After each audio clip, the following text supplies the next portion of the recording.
छ त्यसमा सहकारी नै ग्रामीण विकास गर्ने बलियो आधार महिला उद्यम विकास अनि युवा स्वरोजगार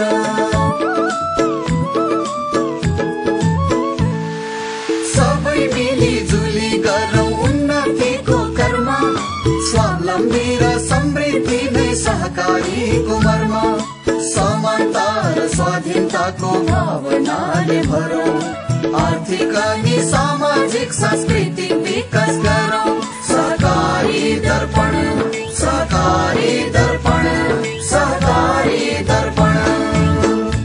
नमस्ते। सहकारी दर्पण कार्यक्रमबाट यहाँलाई थाहा नै छ यो कार्यक्रम प्रत्येक महिनाको दोस्रो र चौथो सोमबार बिहान 8:30 देखि 8:55 बजेसम्म प्रस्तुत गर्ने गरिन्छ। स्वागत छ आजको यो श्रृंखलामा पनि सम्पूर्ण दर्शक महानुभावहरूमा। दर्शक महानुभावहरू, आजको श्रृंखलामा हामीले सहकारी गतिविधि राष्ट्रिय सहकारी विकास बोर्डका कार्यक्रम सम्बन्धमा एकजना सहकारी कर्मीले राख्नु भएको जिज्ञासाको समाधान र तनहुँ जिल्लाको दमौली स्थित तनहुँ जिल्ला दुग्ध उत्पादक सहकारी संघले सञ्चालन गरेका क्रियाकलाप तथा समुदायमा यसले पारेको प्रभाव बारेका सामग्री आजको सस्ता चिनारीमा प्रस्तुत गर्नेछौं।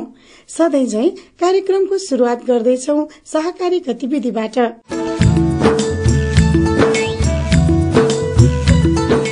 राष्ट्रिय सहकारी बैंकको 11औं स्थापना दिवस एक कार्यक्रमको आयोजना गरी असार 25 गते मनाइयो। उक्त कार्यक्रमको उद्घाटन गर्दै उपराष्ट्रपति परमानन्द झाले देशको अर्थतन्त्र बलियो बनाउनका लागि 3 खम्बा मध्ये सहकारीलाई बलियो बनाउनु पर्ने बताउनुभयो। राष्ट्रिय सहकारी संघका अध्यक्ष केशव प्रसाद बडालले शुभकामना व्यक्त गर्दै बैंकले प्रभावकारी सेवा प्रदान गर्दै गतिशील रूपमा अगाडि बढोस् भन्नुभयो।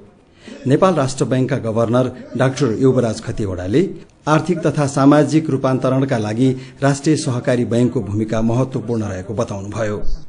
बैंकका अध्यक्ष रमेश प्रसाद पोखरेलको सभापतित्वमा सम्पन्न सो कार्यक्रममा सल्लाहकार केशव नेपाल, राष्ट्रिय सहकारी संघका पूर्व अध्यक्ष दीपक प्रकाश बास्कोटा, राष्ट्रिय सहकारी विकास बोर्डका सदस्य सचिव नेत्र प्रसाद न्यौपाने, सहकारी विभागका रजिस्ट्रार केदार न्यौपाने लगायतका वक्ताहरूले शुभकामना व्यक्त गर्नुभएको थियो।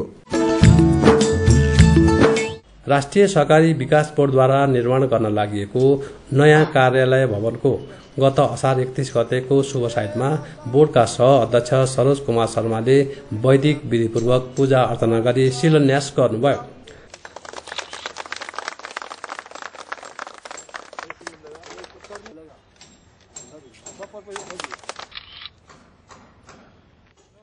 कार्यक्रममा बोर्डका सदस्य सचिव नेत्र प्रसाद न्यौपाने, निर्देशक कृष्ण प्रसाद दाहाल लगायत बोर्डका सम्पूर्ण कर्मचारीहरूको उपस्थिति रहेको थियो। निर्माण गर्न लागि 7 तलाको सो भवन 2 वर्षमा पूरा हुने लक्ष्य रहेको छ। राष्ट्रिय सहकारी विकास बोर्डमा असार 26 गते सहकारीको दीर्घकालीन रणनीतिक योजना उपसमितिको बैठक संयोजक एवं राष्ट्रिय सहकारी विकास बोर्डका सह अध्यक्ष सरोज कुमार शर्माको संयोजकत्वमा बस्यो। बैठकले सो रणनीतिक योजनाको प्रारूप तयार गर्न विषय विशेषज्ञलाई जिम्मेवारी दिने सम्बन्धमा छलफल गर्यो। बैठकको प्रारम्भमा बोर्डका सदस्य सचिव नेत्र प्रसाद न्यौपानेले रणनीतिक योजना सम्बन्धी हालसम्म भएका कार्यहरूको जानकारी गराउनु भएको थियो। राष्ट्रिय सहकारी विकास बोर्डद्वारा असार 23 गते भारतीय राष्ट्रिय सहकारी संघका अध्यक्ष डाक्टर चन्द्रपाल सिंह यादव र National Federation of State cooperative बैंकका अध्यक्ष डाक्टर विजेन्द्र सिंहलाई बोर्डमा स्वागत गरियो। सो अवसरमा डाक्टर सिंहले सहकारी शिक्षा र तालिमका लागि सहयोग गर्न तत्पर रहेको बताउनुभयो। राष्ट्रिय सहकारी विकास बोर्डका सह अध्यक्ष सरोज कुमार शर्माले नेपालको सहकारी आन्दोलनको बारेमा जानकारी गराउँदै मिलेर काम गर्न चाहेको बताउनुभयो। कार्यक्रममा बोर्डका सदस्य सचिव नेत्र प्रसाद न्यौपानेले बोर्डको कार्यक्रम र गतिविधिका बारेमा जानकारी गराउनु भएको थियो। राष्ट्रिय सहकारी बैंक, जिल्ला सहकारी संघ लिमिटेड काठमाडौँ र हिमालयन सहकारी संस्थाको संयुक्त आयोजनामा राष्ट्रिय सहकारी नीति 2069 तथा मापदण्ड 2068 सम्बन्धी राष्ट्रिय गोष्ठी असार 24 गते काठमाडौँमा सम्पन्न भयो। गोष्ठीको उद्घाटन गर्दै नेपाल सरकारका मुख्य सचिव लीलामणि पौडेलले देशको अर्थतन्त्रलाई सबल बनाउने माध्यम सहकारी हो भन्नुभयो। कार्यक्रममा पूर्व मन्त्री राजेन्द्र पाण्डेले सहकारी संघ संस्थाहरू बिना हस्तक्षेप अगाडि बढ्न पाउनुपर्छ भन्नुभयो। राष्ट्रिय सहकारी विकास बोर्डका सदस्य सचिव नेत्रप्रसाद न्यौपानेले बोर्डले राष्ट्रिय सहकारी नीति तयार गर्नका लागि राष्ट्रिय क्षेत्रीय स्तरका गोष्ठी, अन्तर्क्रिया र सम्बन्धित विज्ञ र निकायहरूसँग छलफल र सुझाव लिई तयार गरेको बताउनुभयो। सहकारी तथा गरीबी निवारण मन्त्रालयका निमित्त सचिव सुरेश प्रधानले गरीब र दुखी जनतालाई माथि उठाउने माध्यम सहकारी हो भन्नुभयो। बैंकका अध्यक्ष रमेश प्रसाद पोखरेलको सभापतित्वमा सम्पन्न सो कार्यक्रममा राष्ट्रिय सहकारी संघका उपाध्यक्ष विजयराज घिमिरे, नेपाल राष्ट्र बैंकका निर्देशक चिन्तामणि शिवाकोटी लगायत वक्ताहरूले शुभकामना व्यक्त गर्नुभएको थियो। दर्शक महानुभावहरू, गतिविधिपछि अब हामी प्रस्तुत गर्दैछौ सहकारी कर्मीका जिज्ञासाहरूको समाधान खोजिने श्रृंखला प्रश्न उत्तर।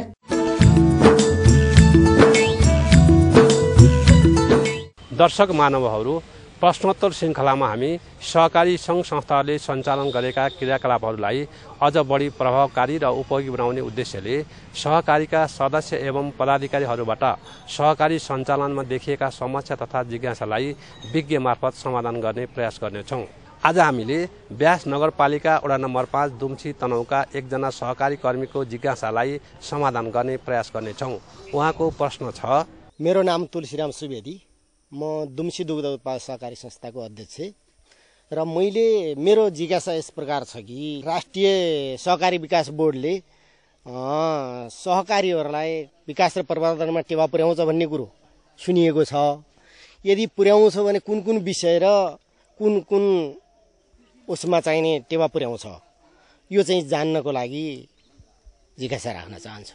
दर्शकवृन्द, तुलसीराम सुवेदीजीले राख्नुभएको जिज्ञासालाई हामीले राष्ट्रिय सहकारी विकास बोर्डका सदस्य सचिव नेत्रप्रसाद न्यौपाने समक्ष राखेका छौँ। राष्ट्रिय सहकारी विकास बोर्डले सहकारीको प्रवर्धन र विकासका लागि विभिन्न कार्यक्रमहरू सञ्चालन गर्दै आइरहेको छ र त्यो सञ्चालन गरेका कार्यक्रमहरूलाई अझ बढी व्यवस्थित, अझ बढी प्रभावकारी र सहकारी कर्मीहरूको बीचमा अझ बढी यसले परिणाम दिन सक्ने किसिमको बनाउनको लागि हामी बोर्डका तर्फबाट अरू सबै साथीहरूको, सहयोगी संस्थाहरूको तर्फबाट, सहयोगी निकायहरूको चाहिँ पनि सहयोग लिएर हामी यसलाई अगाडि बढाउने पक्षमा छौँ। हामी अगाडि बढाइरहेको अवस्था छ। राष्ट्रिय सहकारी विकास बोर्ड भनेको एउटा पोलिसी फिडब्याक गर्ने, नीति निर्माण गर्ने संस्था हो। राष्ट्रिय सहकारी नीति 2069 अहिले जारी भएको छ।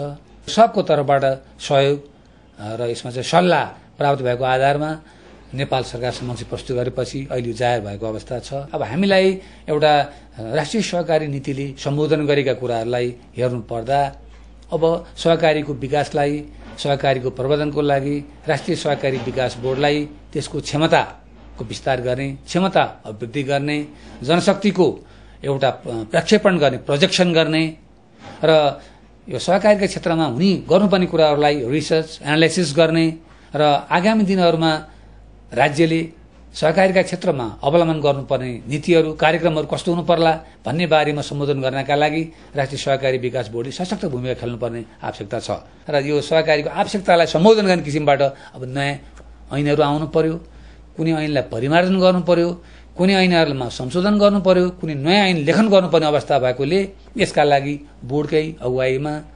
संयोजनमा यो ऐन कानुनको तर्जुमाका लागि ऐन नियम तर्जुमा र परिमार्जन उपसमिति गठन गरेर यसलाई हामीले धेरै अगाडि बढाइसकेको अवस्था छ। एउटा बोर्डकै अगुवाईमा संयोजनमा एउटा रणनीति तर्जुमाको लागि पनि हामी काम अगाडि बढिरहेको अवस्था छ र राज्यले कल्पना गरेका कुराहरूलाई, परिकल्पना गरेका कुराहरूलाई मूर्त रूप दिनको लागि सहकारी क्षेत्रमा अब कस्ता कार्यक्रमहरू ल्याउँदाखेरि ठिक हुनुहुन्छ, कस्तो चाहिँ रणनीति ल्याउँदा ठिक हुन्छ, कस्ता नियम कानुनहरू चाहिँ अब लागू भयो भने सहकारीले वाञ्छित प्रतिफल प्राप्त गर्न सक्छ भन्ने पाटोमा अब हामी निकै अगाडि बढिसकेका छौँ भन्ने मलाई लाग्दछ। सहकारी भनेको के हो, सहकारी अभियान भनेको के हो, यसको सूचना दिने, यसको शिक्षा दिने, यसको प्रचार प्रसार गर्ने, यसलाई सम्पूर्ण ग्रासरुट लेभलसम्म सहकारी कर्मीलाई, साथीभाइ, दाजुभाइ, दिदीबहिनीहरूलाई सहकारी शिक्षा दिने, जानकारी दिने, चेतना दिने र तालिम दिने कुराहरूमा चाहिँ पहिलो प्राथमिकता हो। यसका लागि बोर्डले सहकारीको लागि रेडियो शिक्षा रेडियो कार्यक्रम सञ्चालन गरेको छ। यसको साथसाथै अब हामीले चाहिँ हामीले म्यागजिन पत्रिका पनि बोर्डका तर्फबाट हामीले निरन्तर रूपमा निकालिरहेका छौँ। नेपाल टेलिभिजनबाट एउटा सहकारी दर्पण पनि हाम्रो आफ्नो एउटा कार्यक्रम यो पनि पाक्षिक रूपमा हामीले चाहिँ सञ्चालन गरेका छौँ। सहकारी कर्मी साथीहरूको माग अनुसार हामीलाई साप्ताहिक बनाउनतर्फ पनि हाम्रो सोच रहिआएको छ। अब अर्को कुरा भनेको चाहिँ हामीले महिला सहकारीलाई महिलाहरूद्वारा सञ्चालित सहकारीहरूलाई उनीहरूको क्षमता विस्तार उनीहरूको सिवृद्धि र उनीहरूको काम गर्नेलाई व्यावसायिक दृष्टिले उपयुक्त बनाउनको लागि चाहिँ हामीले सहयोग पुर्याएका छौँ र उद्यमशीलता सिर्जना गर्नको लागि प्रवर्धन गर्नका लागि हामीले धेरथोर योगदान पुर्याएका छौँ भन्ने हामीलाई लाग्छ। यसको साथसाथै बोर्ड आफैले पनि एउटा सहकारीलाई एउटा नमुनाको रूपमा चाहिँ विकास गराउने भनेर हामीले हिमाली क्षेत्रमा रसुवा, पहाडी क्षेत्रमा जाजरकोट र तराई क्षेत्रमा महोत्तरी त्यहाँ 3वटा क्षेत्रलाई हामीले लिएर त्यसमा हामीले एउटा युवा स्वरोजगारको लागि चाहिँ बल पुग्ने, कृषि उत्पादनलाई वृद्धि गर्न बल पुग्ने र महिला स्वरोजगार महिलाहरूलाई उद्यमशील बनाउनको लागि चाहिँ अगाडि बढाउने कार्यक्रमहरू हामीले त्यो 3वटा क्षेत्रहरूमा चाहिँ हामीले सञ्चालन गरिरहेका छौँ। उत्पादित वस्तुहरूलाई बजारसम्म लान र यसको लागि खेर जाने वस्तु सड्ने गली खेर जाने वस्तुहरूलाई शीत भण्डारको लागि चाहिँ अत्यन्तै प्राथमिकता साथ राख्नुपर्ने कुराहरू भएको सन्दर्भमा हामीले कोवलपुरमा चाहिँ शीत भण्डारको पनि हामीले चाहिँ स्थापना गर्यौं। त्यसमा चाहिँ बोर्डबाट 4 करोड 81 लाखको चाहिँ ऋण सहयोग प्राप्त भयो। 2000 मेट्रिक टन भन्दा बढी क्षमताको त्यहाँ शीत भण्डार निर्माण पनि भयो र मध्यपश्चिमको क्षेत्रमा यो कृषिको लागि अत्यन्तै एउटा ठूलो उपलब्धि भएको हामीले महसुस गरेका छौँ। त्यस क्षेत्रका जनताले पनि महसुस गर्नुभएको छ। यसको साथसाथै हामीले चाहिँ दाना उद्योगमा अनि यो चाहिँ सेलर मिलमा, चिलिङ भ्याटमा, तेल मिलमा र कार्यालय भवन निर्माण, गोदामघर को क्षेत्रमा यस्ता क्षेत्रहरूमा चाहिँ हामीले चाहिँ सहकारी विकास कोषबाट हामीले चाहिँ लोनफोड गरेका छौँ। अरू व्यवसाय प्रवर्धनको पाटोमा हामीले हेर्नु पर्दा निगोल गाई गौशाला जो महोत्तरी जिल्लामा रहेको छ 157 बिघा क्षेत्रफलमा रहेको त्यसमा यो हर्टिकल्चर क्षेत्रको विकास गर्न, फिशरिज क्षेत्रको विकास गर्न र कृषिका विभिन्न क्षेत्रहरूमा चाहिँ नमुनाको रूपमा विकास गर्नको लागि त्यो अत्यन्त उपयोगी हुन सक्ने त्यसको अध्ययन भएको छ र उन्नत खेतीपातीको लागि एउटा नमुनाको रूपमा तयार गर्ने, एउटा ब्रिडिङ सेन्टरको रूपमा त्यो तयार गर्ने, कृषि र पशु विज्ञानको लागि तालिम केन्द्रको रूपमा चाहिँ विकास गर्ने र बजार विस्तार गर्ने त्यहाँ र डिस्पेन्सरीको व्यवस्थापन गर्ने र एउटा त्यो क्षेत्रमा रहेका कृषि व्यवसायीलाई चाहिँ त्यो एउटा नमुनाको रूपमा चाहिँ विकसित गर्ने र गाई गौशाला पर्याप्त रूपमा चाहिँ उन्नत नस्लका गाईहरू पालन गरेको क्षेत्रमा पालन गरेपछि त्यो क्षेत्रमा एउटा श्वेत क्रान्तिको रूपमा चाहिँ व्हाइट मुभमेन्टको रूपमा त्यसलाई त विकसित गर्नेको रूपमा चाहिँ निगोल गाई गौशालालाई एउटा ठूलो महत्त्व हाम्रो लागि चाहिँ ठूलो एउटा प्रोजेक्टको रूपमा चाहिँ हामी त्यसलाई लिएका छौँ। सहकारी विकास बोर्डको कार्यकारी समितिले चाहिँ नमुनाको रूपमा सहकारी विकासको रूपमा यसलाई लिएर जाने, संस्थाको रूपमा यसलाई डेभलप गर्ने भन्ने कुरा निर्णय पनि गरेको छ। त्यसतर्फ हामी क्रियाशील पनि रहेका छौँ र यी कुराहरू चाहिँ समग्र प्रवर्धनका पाटोमा यी कुराहरू हुन्। दर्शक महानुभाव, तपाईँका जिज्ञासा वा समस्यालाई पनि विज्ञसामु आगामी कार्यक्रममा प्रस्तुत गर्दै जाने प्रयास गर्नेछौँ। सम्पर्कको लागि हाम्रो ठेगाना हो राष्ट्रिय सहकारी विकास board, Pulchowk, Lalitpur, post box number 5717, phone number 5010-131, email coopdesk@gmail.com, website www.ncdb.org.np बाट पनि संसारभर हेर्न सक्नुहुनेछ। आदरणीय दर्शक महानुभावहरू, अब पालो भएको छ हाम्रो नियमित श्रृंखला संस्था चिनारीको। आज हामीले तनहुँ जिल्लाको दमौली स्थित तनहुँ जिल्ला दुग्ध उत्पादक सहकारी संघलाई लिएका छौं, जसले सदस्य संस्था मार्फत सञ्चालन गरेका विभिन्न क्रियाकलापहरूले समुदायमा पारेको प्रभावलाई हामीले समेट्ने प्रयास गरेका छौं। हेरौं आजको संस्था चिनारीमा।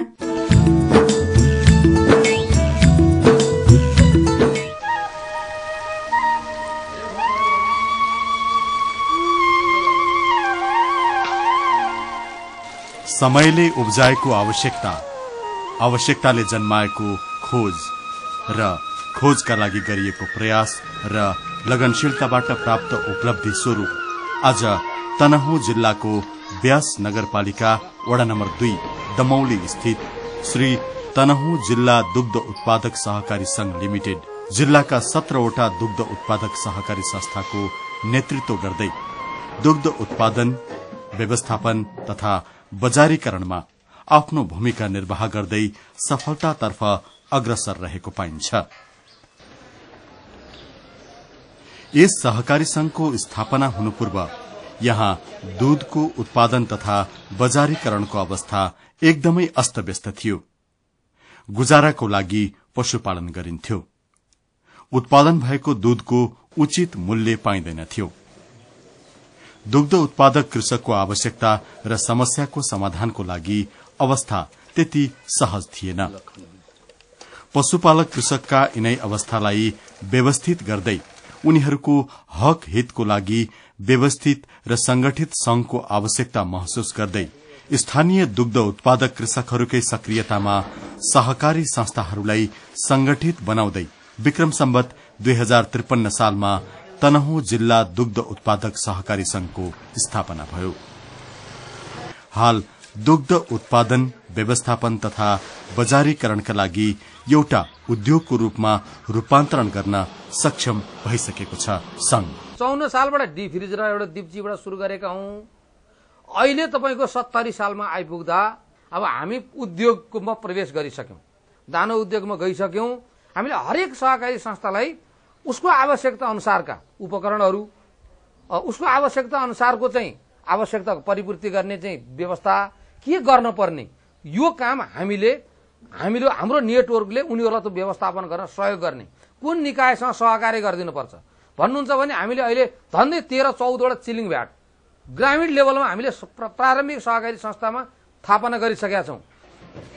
जिल्लामा सञ्चालनमा रहेका विभिन्न दुग्ध उत्पादक सहकारी संस्थाका क्रियाकलापहरूलाई सहज बनाउँदै जाने क्रममा विभिन्न निकायसँगको समन्वयमा चिलिङ भ्याटको समेत स्थापना गरिसकिएको र यो क्रमलाई निरन्तरता दिँदै जाने प्रयासमा रहेको छ संघ।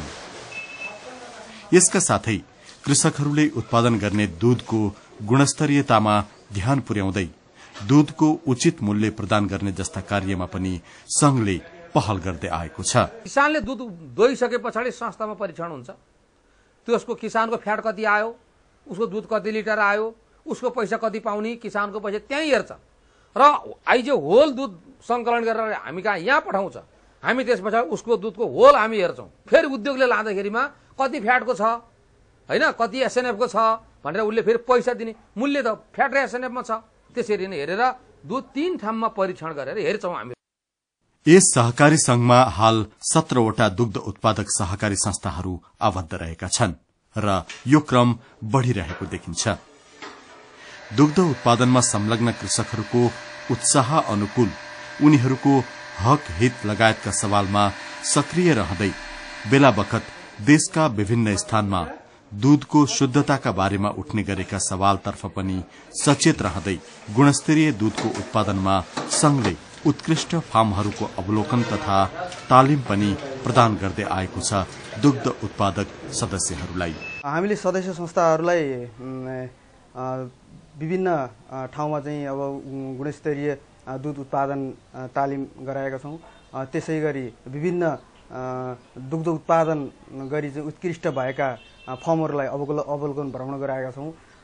विभिन्न प्रकारका अन्तर्क्रिया कार्यक्रम सञ्चालन गरेका छौं।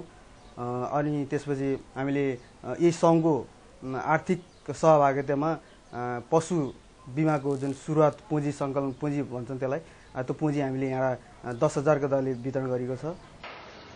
तनहुँ जिल्ला दुग्ध उत्पादक सहकारी संघले दाना उद्योग तथा दुग्ध प्रशोधन कार्य सञ्चालनका लागि भवन समेत निर्माण गरिसकेको छ।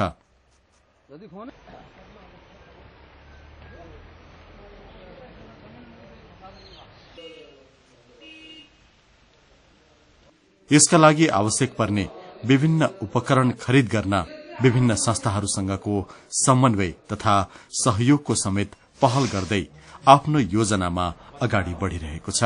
अब त्यो दाना उद्योग हामीलाई चलाउन निकै गाह्रो पर्यो।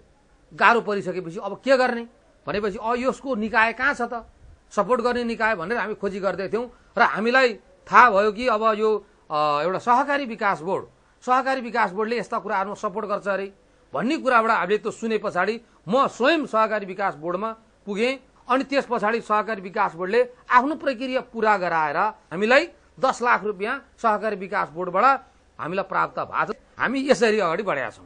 दुग्ध उत्पादनको क्षेत्रमा संघले प्राप्त गर्दै आएको सफलता र सहकारी संस्थाका सदस्यहरूमा देखिएको उत्साहले यसलाई पूर्ण रूपमा उद्योगमा रूपान्तरण गर्न यो दुग्ध उत्पादक संघ क्रियाशील भई लागि परेको छ।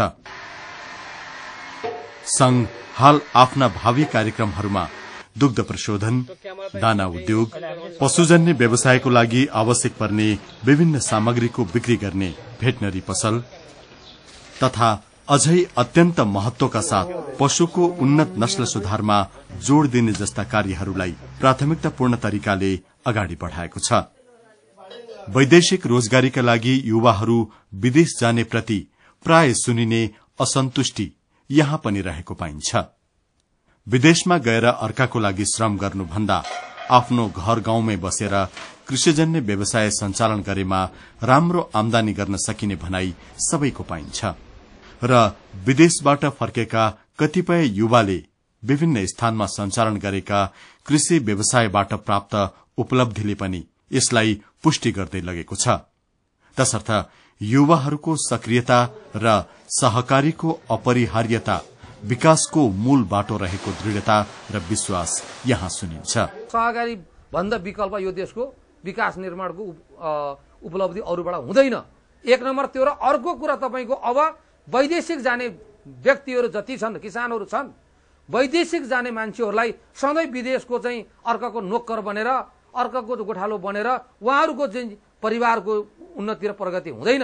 अब उहाँहरूले स्वदेशमै बसेर, स्वदेशमै आएर व्यावसायिक मूलक कार्यक्रम सबैभन्दा नगदे बाली दूध, तरकारी, फलफूल यो गर्नलाई पशु नपाली हुँदैन। त्यस कारणले गर्दा उहाँलाई यसको आधारमा अब नेपालमै बसेर नेपालको एउटा चाहिँ स्वरोजगारको तरिकाबाट हामी अगाडि बढ्नुपर्छ। सबै यसमा चाहिँ एकजुट हौं, एकजुट भएर अगाडि बढ्न सक्यौं भने सबैभन्दा ठूलो भलो र उन्नति र प्रगति हुने यही हो।